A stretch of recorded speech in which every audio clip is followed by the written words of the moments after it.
Uh, Only days after I talked about Roger and David and Polly, uh, I'm talking about them again. And, well, just Roger this time, actually.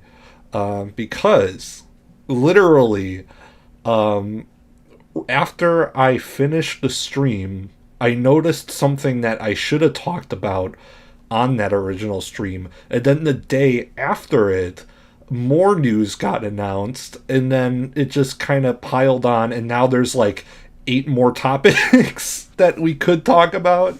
There's one big major one that's not really related to any drama. It's just really weird. And then there's other stuff that relates to the kind of to the drama. This is all stuff that like it has some like ties back to the whole Polly Sampson tweet and everything, but it's not like it's just kind of other stuff that's added on top of already all the all the other ugliness. So I guess we'll just get right into it. So on February 8th, 2023, Roger talked to the UN. um, I don't really know what to say about that one. Well, I do have a lot to say about this. Because I actually watched the entire thing. I took notes and I wanted to repeat a lot, like what was basically said in it. Because I think some media coverage, like this headline you're reading now from Consequence of Sound, kind of put it in a weird light. Because it's not like it's not what they make it out to be. First, I guess I'll say February 7th. It was announced by Russia that Roger would be speaking at the UN for a meeting they were doing. One UN Security Council diplomat basically said it was a joke, and basically said, he said, "What's next, Mr. Bean?" Which, yeah. When I first heard this, I was concerned, considering that I think his big flaw is talking without like a script or a point, because it just kind of devolves into nothing. I must say, I'm surprised that the speech actually went better than I thought it would. Not perfect, and I'll criticize it, but it is a lot better than people are making it out to be. So I'll read out the notes. If you're looking for the stream, you can find it on the UN's website. The speech was about 15 minutes long. It starts at 28:31 on the video of it. So anyway, here's the notes. It started with a formal introduction with Waters stating that he is speaking on, quote, the feelings of countless of our brothers and sisters all over the world, both here in New York and across the seas. He says he is there for a chance at peace in, quote, war-torn Ukraine, as an increase in weapon shipments to the country is planned. He states, quote, every morning when I sit down at my laptop, I think of our brothers and sisters in Ukraine and elsewhere who, through no fault of their own, find themselves in dire and often deadly circumstances. He talks about the struggles of both Ukrainian soldiers, families, and civilians and refugees. He goes on a bit about how the neoliberal city life that the refugees might find, and how student loans put them back and put them in homeless, even within sight of the United Nations building. He says he's speaking on the majority of them. Waters states the people wish to live in peace, they just need to crack the whip, which he states might be unfortunate due to humanity's history of colonialism and imperialism. He asks the UN, specifically the permanent 5 members, what's your goal? What is the pot of gold at the end of the rainbow? Bigger profits for war industries, more power globally, a bigger share of the global cake? Is Mother Earth a cake to be gobbled up? He then asks, what if today, in this place of safety, we were to look in another direction? to look at our capacity for empathy, for instance, to put ourselves in others' shoes, like right now, for instance, the shoes of that chap on the other side of this room, or even the shoes of the voiceless majority, if they have any shoes, that is. The voiceless majority is concerned that your wars, yes, your wars, for these perpetual wars, are not of our choosing, that your wars will destroy the planet that is our home, and along with every other living thing, we will be sacrificed on the altar of two things. Those two things being profits from the war to line the pockets of the very few, and the hegemonic march of some empire or other unipolar world domination. Gee, I'm having a hard time reading today. Please reassure us that this is that is not your vision, for there is no good outcome down that road. That road only leads to disaster. Everyone on that road has a red button in their briefcase, and the further we go down that road, the closer the itchy fingers get to that red button, and the closer we get to Armageddon. Look across this room at this level. We are all wearing the same shoes. So, just pausing real quick, as the beginning of the speech is generally just anti-war. It's barely talking about Ukraine and Russia. It's more just it's more of a plea just for a general sense of peace. Which I gotta, that's kind of the entire thing, is just a general plea for peace. It doesn't really take sides explicitly, I guess. But it's just a general anti-war message. So as it goes on, it gets more specific. Waters then gets back to Ukraine. I condemn it in the strongest possible terms. Also, the Russian invasion of Ukraine was not unprovoked, so I also condemn the provocateurs in the strongest possible terms. That's got that out of the way. Waters discusses the veto power of the UN, which only relies on the permanent members, and states it's undemocratic and toothless, though he says that toothless could be a good thing. Quote, if this is a toothless chamber, I can open my big mouth on behalf of the voiceless without fear of getting my head bitten off. How cool is that? Waters then made fun of the anonymous UN diplomat. He then talks about his mother and father, both of which he cites as big influences. Waters talks about his mother's advice to read. Find out everything about whatever it is. Look at it from all sides, all angles. Listen to all opinions, especially ones you don't agree with. Research it thoroughly. And when you've done that, you'd have done all the heavy lifting.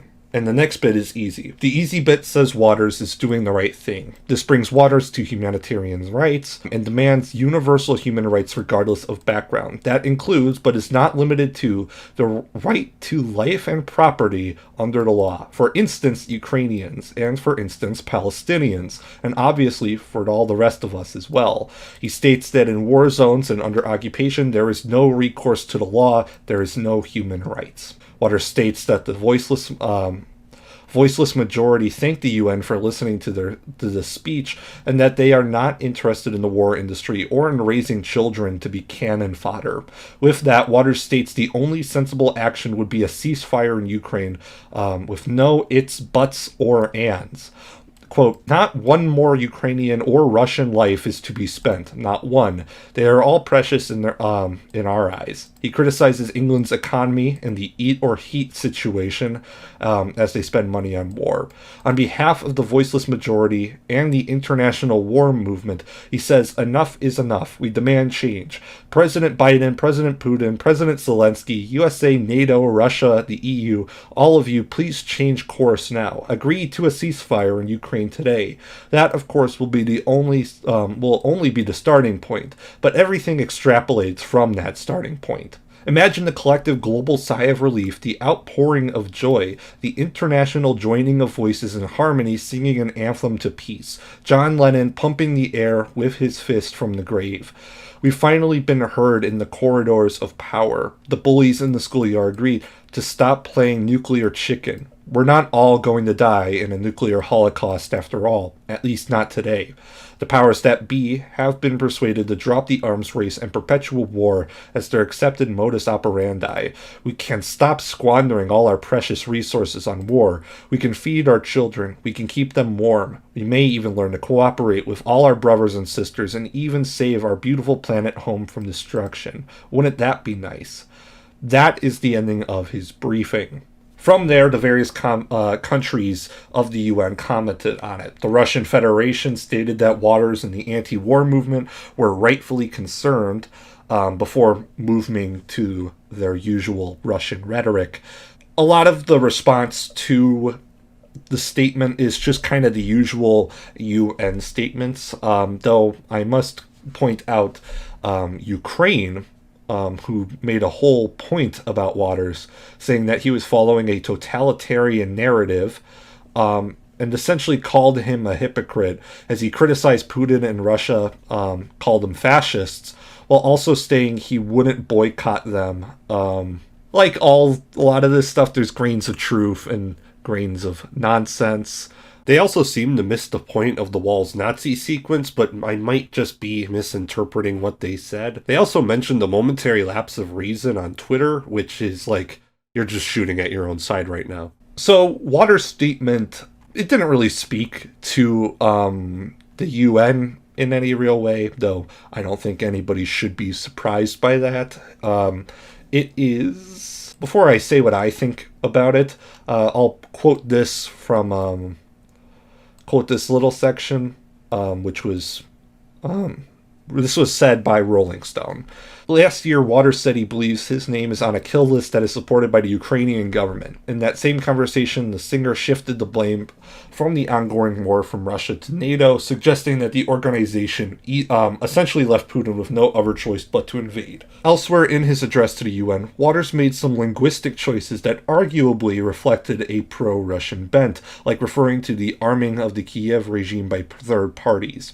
He also spoke at one point about the possibility of peace in the Ukraine. Emphasis added, the Ukraine government has long disapproved of calling the country the Ukraine as opposed to just Ukraine, as that's how the country was referred to during the Soviet era. Waters, in his interview with Rolling Stone, insisted he wasn't making political statements by calling it the Ukraine. But despite these choices, Waters seemed mostly concerned with using his pulpit to call for an end to the war in Ukraine and all war. And I think that's kind of what it is. Like I said earlier, the general vibe of it isn't a message about Ukraine, but just war in general and how it's inhumane and how we should stop it. By no means is Waters' speech perfect, but that said, it is far better than I think a lot of people expected. It's definitely better than I expected, if anything else. It kind of demonstrates the fatal flaw, and that's his off-the-cuff, improv political talk. He's someone who's unhinged in interviews, and he'll say anything, regardless of how it'll be interpreted. But when it comes to, like, writing something down, he's as poetic and interesting as he is on the albums. It kind of shows to me, the whole UN thing, that he needs time to think out what he says. Like, seriously, I think the guy just genuinely needs time to say what he thinks, regardless of if you agree or not. His big flaw is just not being able to get his opinions out. But this is where I of course have to get critical of Waters' speech, because we can't forget the circumstances which brought this speech to even exist. He was invited by Russia to speak to the UN. That's not just a red flag, that's a red flag the size of like a football stadium. You know, it demonstrates, in a way, how Russia views Waters. And that's not as a peacekeeper, but as a funnel through which they can push propaganda, which Waters is no doubt not immune to, with the My Wrote for It things and stuff like that. I don't think Waters gave in to propaganda necessarily with the speech. I think he used it as a platform to push the anti-war message, which he has always had. But I do think that it is, of course, very kind of terrifying, and definitely a red flag. I also have to criticize Waters' message, not in the sense that I disagree with his anti-war stance, but more so I'm frustrated by lacks of specifics. There is no specific answer to what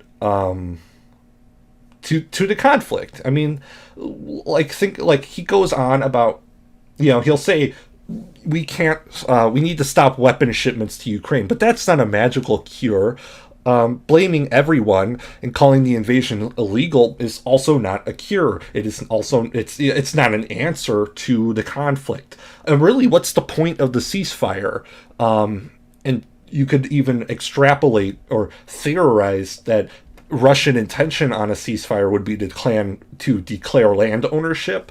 Whether that's what Waters is getting at or not, I'll leave up to interpretation. But it's frustrating how ill-defined Waters' rhetoric is here. It's really frustrating because you don't understand where he genuinely sits.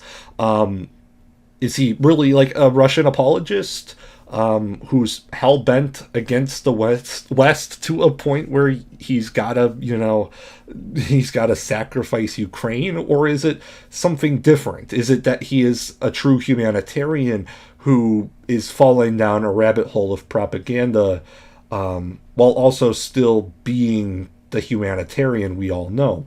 I think it might be easy for certain people to say, oh, he's one thing or the other, but as a huge fan of Waters, I genuinely could not tell you. It's frustratingly vague. I guess I wrote at the end of my notes here, if I could give any suggestions to Water, it's to get moderation. Either give up interviews with the media who are going to take you out of context, or just focus on other things. Alongside this, I'd say to Waters to be more critical of everything. He says to read, but understanding what you read, the potential biases of it, and the context from which it grew out of is what gives it importance and value. Waters states that the world is a playground for overgrown infants and the powers that be, to which I passionately agree, but he should treat the speeches of all these lunatics the same way. As much as it might be easy to write off detractors as brainwashed, it is through the same game that truly anyone can become a pawn, even Waters himself, whose entire UN speech is because of Russian diplomacy. We want to call it that? Diplomacy? Russian, I don't know. Russia. The final bit of suggestion I could give is more personal. Waters brands himself as an activist, which he undoubtedly is, but he brands himself as the tip of the spear as well, a trailblazer and leader in his own right, different from the fans who are the handle in this analogy. However, to me, what makes a good leader and activist isn't the perception that they're a shining beacon of truth. It's growth. It's admitting to your own mistakes and errors, listening to those who criticize you, and either taking them into account or playing off of them. If there's one thing that Waters constantly knocks out of the park in his work, it's his vulnerability and humanity. The Wall, The Final Cut, Pros and Cons of Hitchhiking, Is This the Life We Really Want? He portrays his views and his quote-unquote self-inserts not as infallible, but as emotional and open. This, I think, is who Waters needs to be as an activist. And I think what needs to be stated is that Waters can admit to his past, to his faults and his past. He's done it before, and I think he can do it again. So overall, the UN speech is good at face value. It is refreshing to see a statement from Waters that is not the weird, offensive stuff that he's been known for.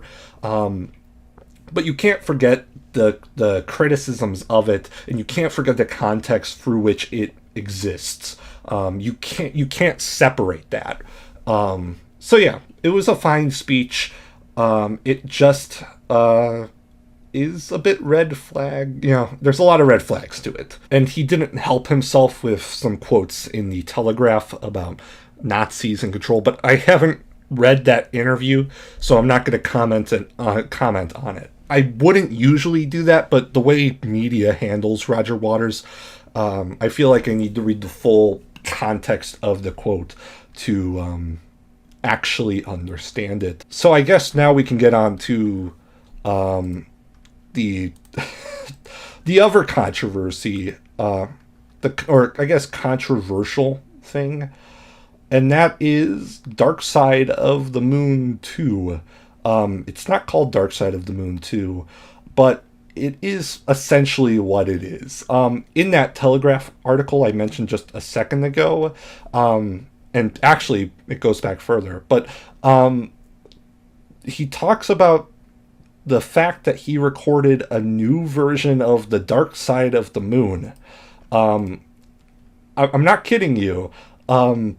There is, 50 years later, a new version of Dark Side of the Moon coming out, not written by Roger, but made by Roger. It has no involvement with other members. It is just a new version of Dark Side of the Moon, with the caveat that the whole thing will have spoken word as part of it. Very strange. Very, very strange. And I'll read the explanation of it.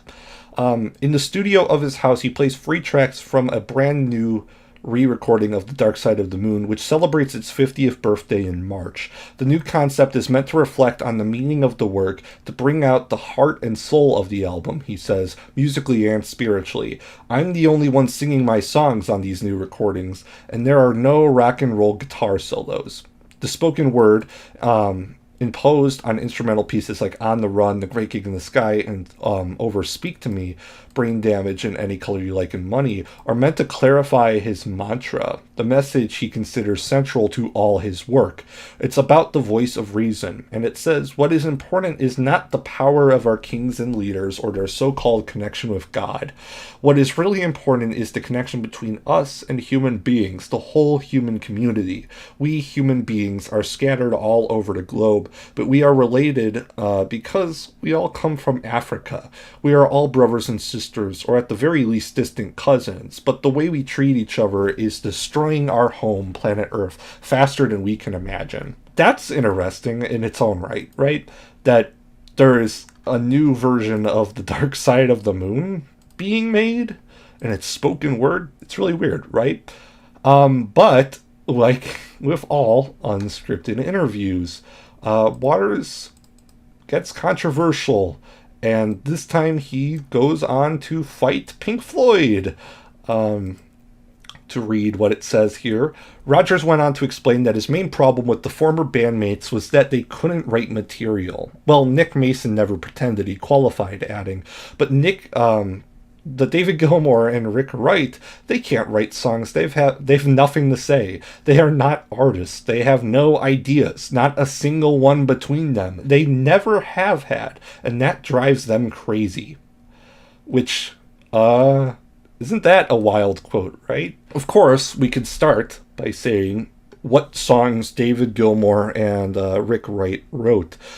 David wrote Childhood's End, Fat Old Son, Narrow Way, but also shares songwriting credits on songs like Echoes, Fearless, Adam Hart Mother, Young Lust, Comfortably Numb.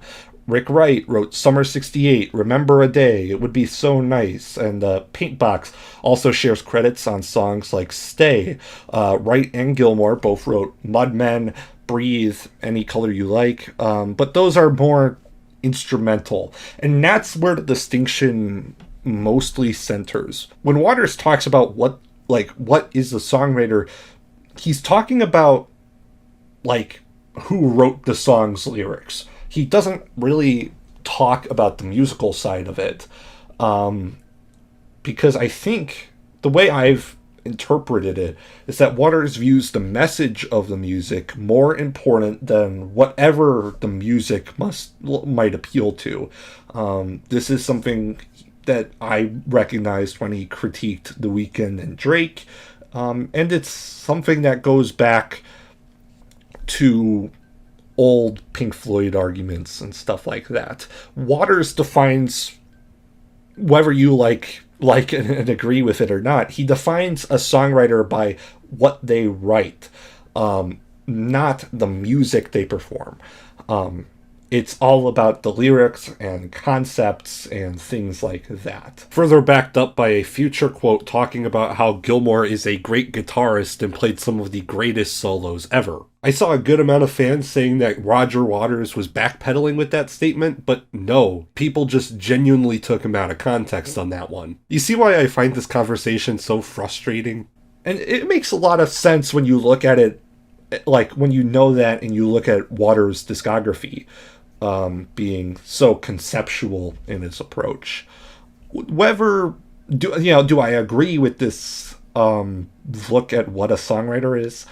No, not really. While I agree with Roger that lyrics are really what separate a lot of artists from others. I don't agree with the idea that songwriting ends at the lyrics, because how could it? Songwriting, a song is not defined by its lyrics exclusively. It's defined by everything, from its production to its songwriting in regards to the musical side. Waters is, of course, free to believe whatever he thinks, but I think that's a pretty bad statement, a pretty wrong statement.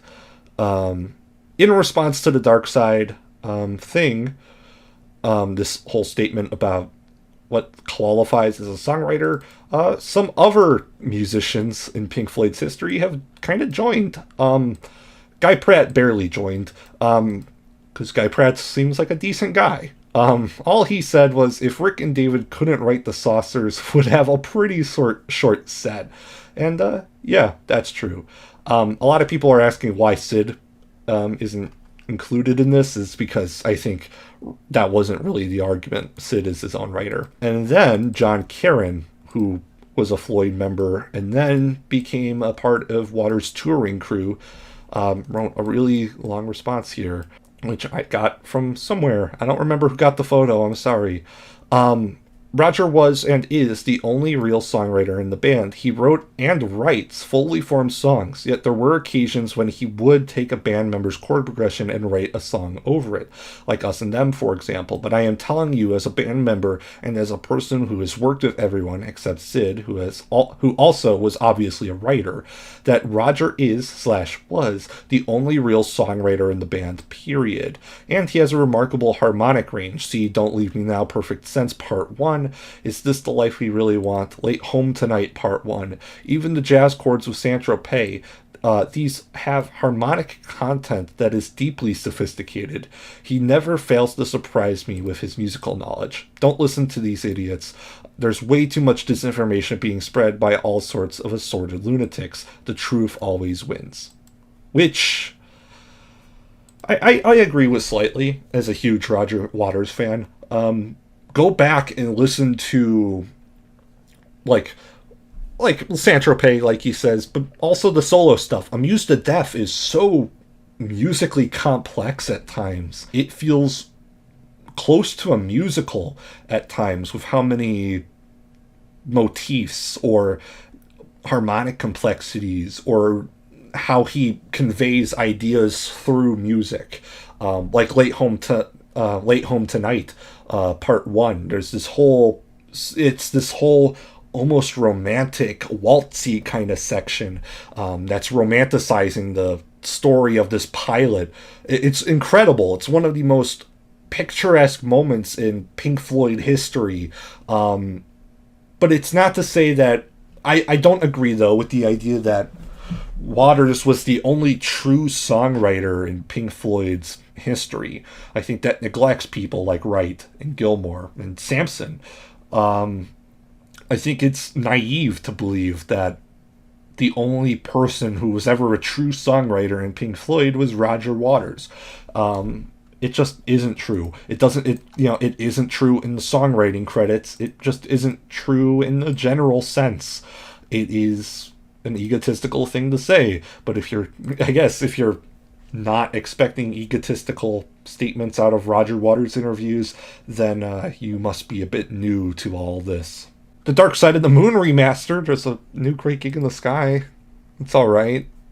it's fine. It's not really anything new.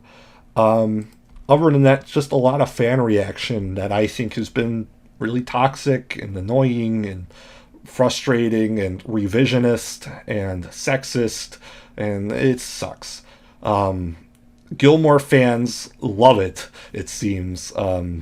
Especially the ones who are the I love the Division Bell and Endless River and Momentary Lapse. They love that the guy who tried to shut them down 40 years ago is getting his comeuppance. Though they're rewriting history in their own right by kind of insinuating the opposite of Roger's statement that a lot of the talent of Pink Floyd came from Gilmore and Wright. And no, that's a bad way of looking at it, too. They all contributed. I don't know how that's a hot take, but Roger did a lot, especially in regards to songwriting, in regards to lyrics. And Gilmore and Wright added a lot, too. I don't know how. Maybe it's just because tensions are high right now that people want to revise history like that, but let's be honest. Let's genuinely be honest about it and say that everybody who was a member of Floyd contributed. Let's not play revisionist history on that one. A lot of bootlicking, of course, on that side too, saying, "Oh, how great Gilmore and Wright are," whatever. Waters fans are, I don't know, weird. They are either Russian political apologists or they are people like me who actually know the work a bit, though I'm still critical of Waters. I do think you need to know Waters stuff to get this conversation, and I think a lot of people are missing that. Waters people are also still making a lot of comments comparing Polly Samson to Yoko Ono, which is getting more and more toxic as the days go on. I didn't like it from day one, and I feel worse about it now. Don't do it. It's so, the whole Yoko Ono thing is just built upon sexism and anti-Asian discrimination. Don't even bother. It's not a thing you want to associate yourself with. Furthermore, it doesn't even work. Polly Samson was an actual contributor to Pink Floyd. You could almost say another member of the band. Yoko kind of contributed on White Album and stuff, but that's where it ends. It's not even a good comparison. The only comparison there truly is between the two is that they're wives of musicians. That's it. So yeah, I'm disappointed in everything. It sucks. I think everyone can agree on that. It sucks to experience. And frankly, I think we'd be in a better place as fans if we just actually talked about it. We were actually rational about Pink Floyd history and stuff like that. I think I said this all the way back last year when the original Ukraine thing happened, and I said it now, when this started, and on this stream, that I think this is a conversation not worth having if you don't have the knowledge of Pink Floyd history. I think you need not only a context of what Waters historically has stood for, but you also need the band's history. You need to look back to the Final Cut, and the lawsuit that followed it, and The Wall, and Animals. You need history of songwriting credits and how this all plays out. There's so many accusations, all of which go back years. You need that knowledge. And if you don't have that knowledge, start reading before you say anything. Because all you really need is just a general collected knowledge of it, I think, to get it. To comment on this accurately, you just need that knowledge. And a lot of people are trading that for emotional responses and revisionist history and insults about mental illness, which, like the Yoko Ono thing, rubbed me the wrong way. I guess just stay calm, stay rational, everybody. It's crazy right now. Treat other Floyd fans, even if they disagree, with just a general amount of respect. You don't need to be toxic to get your points across. Yeah.